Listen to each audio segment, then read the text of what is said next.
watched Love is Blind Germany, and what is wrong with the men on that show? The men in Germany are actually not okay. Out of a whole lineup of men and women, I swear there was only one decent man on there, and that had to be Daniel. He was the only one I actually seen sense in. I'm gonna take a trip down all of the Love is Blind franchise, every country. I'm gonna do it. I'm gonna watch them all the recent seasons. We are on Germany, so we watched all of the German season. Honestly, I had high hopes. It just wasn't clicking. Nobody was actually there for love. I don't know what they were there for. None of them were ready for commitment. None of them were ready for love. And honestly, it was actually boring. I got very bored throughout, and obviously you have to read subtitled. I won't watch the dub. The dubbed is ass because you can hear them talking underneath the dub, so it's pointless. We watched it in German and obviously read subtitled. It was just boring. Like, there was nothing happening. You know when you're watching something that's boring, you can stop watching it and just multitask. With this, you're watching it fully because you have to read the subtitles. You have to be locked in on all the boring shit. It just wasn't given. There was nothing.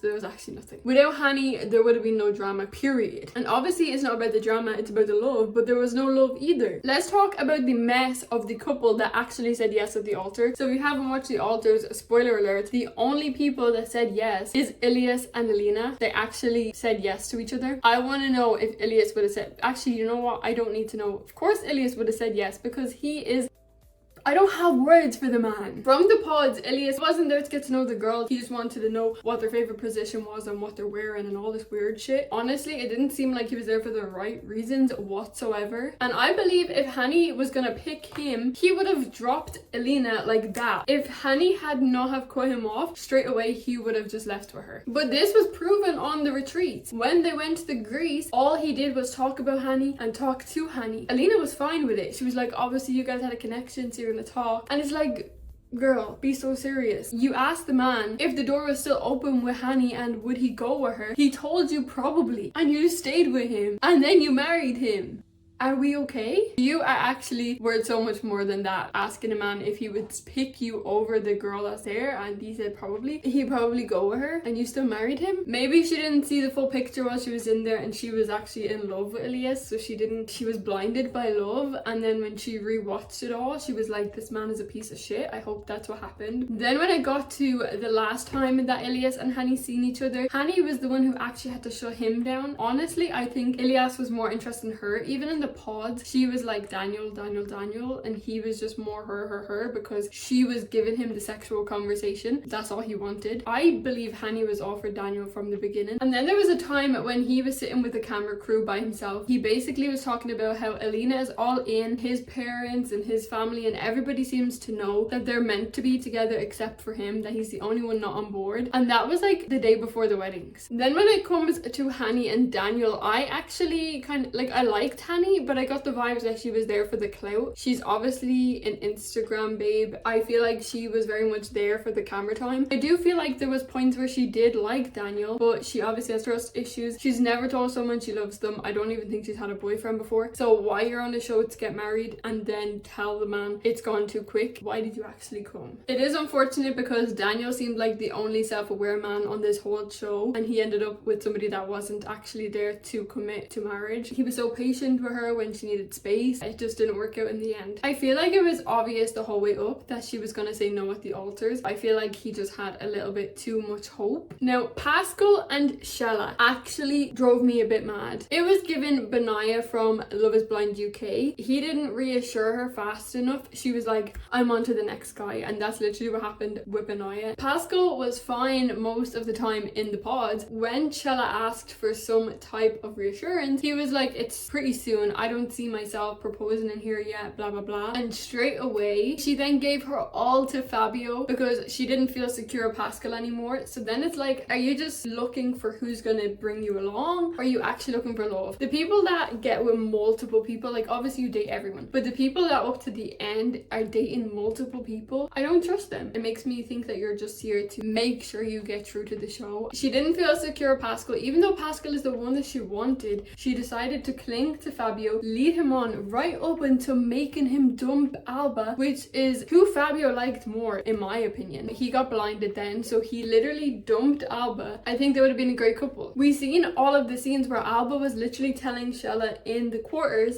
what are you doing? Like, you're taking both of the guys, you're leading them on. The guy you actually want is Pascal, so why are you even doing this with Fabio? Alba was definitely my favorite girl in there. She stood on her shit and she didn't care what anybody thinks. So then Pascal wrote Shella a letter telling her all of his feelings and emotions because he wasn't man enough to tell her how he felt, or he couldn't remember the feelings that he was writing down because he was chatting shit. I don't know which one it is, you decide. After she read the letter, she went straight back to him and literally dumped Fabio straight away. There was no questions asked. At this point, Fabio had already dumped Alba and she had already gone home. I'm sure he felt like an absolute dumbass. But guess what? Then we get to the retreat 3 days in. Pascal heard what Tolga did and decided that is enough courage for me. I'm gonna go and break up with Shella now. Thank you so much for showing me what you could do. Now I'm gonna go and do it. Out of nowhere, he just broke up with her and ran for the hills. It was just very weird on the vacation. I don't know why people come to the show when they're obviously not ready to marry somebody within a month. And I obviously did feel bad for Shella when she was dumped on the freaking retreat, but at the same time, it's like you acted so messy throughout the whole season. And honestly, I feel more bad for Alba. Now let's talk about Fabio and Alba because he sent her home heartbroken. She even asked him while he was breaking up with her, do you think we could get to where you are with Shella? Do you think you could feel that way for me? And he told her point blank period, no. So she was like, okay, that's enough for me. I'm gonna go home. I'm gonna be sad, but I'm gonna get over it. Fast forward to the group gathering. He asked to have a conversation with her and he told her like he made such a big mistake. He regrets his choice. Can they get to know each other on the outside and see where it goes? And she was like, but you told me that you could never get to that place with me. So how about no? Hell to the fuck to the no. Rightfully so. She deserves so much better. She deserves someone that would treat her right from the beginning. Asking him if he thinks he can get to that position with her is giving him enough chance to say, let's make it work. He said no, so boy, kick rocks with open-toed shoes. Marcel and Jen.